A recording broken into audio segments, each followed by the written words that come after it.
бір Шымкенттің бір ауданында, Шаян жақта, ең тамаша таза сайлау болды.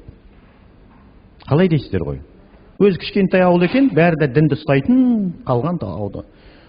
Біздің бақылаушымыз таңертең жас 80-дегі атасын алып барыпты учаскеге.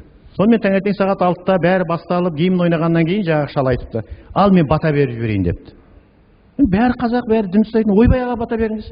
Сосын жаңағы шал бата беріпті: "Ал осындай біз енді парламент депутаттарын сайлап жатырмыз, бәрі жақсы болсын, анау-мынау" депті. Ең соңында былай депті: "Егер жоғарыдағы біреулердің айтқан әкімсымақтардың бірдемесін жаңағы айтқан істеп фальсификат жасап бірдеме жасайтын болсаңдар, 7 ұрпақтарына шейін қарғыс сатсын" деп кетіп қалды жаңағы шал. Анау жетеуі дейді, біріне бір қарады да қалды дейді. Отырды дейді біраздан кейін.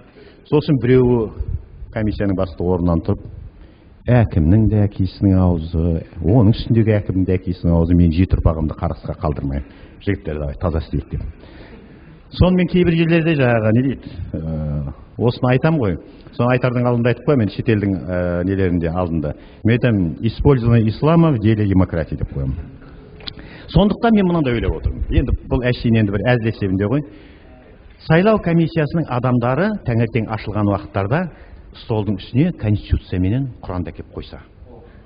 Соған қолдарын ұстап, енді біреу Құран ұстайтын шығар, біреу конституцияны ұстайтын шығар, осының бәрі мен алада өтсем деген бір ауыз сөзбенен ант берсе. Біраз адамды тияр етті. Біраз нәрсені.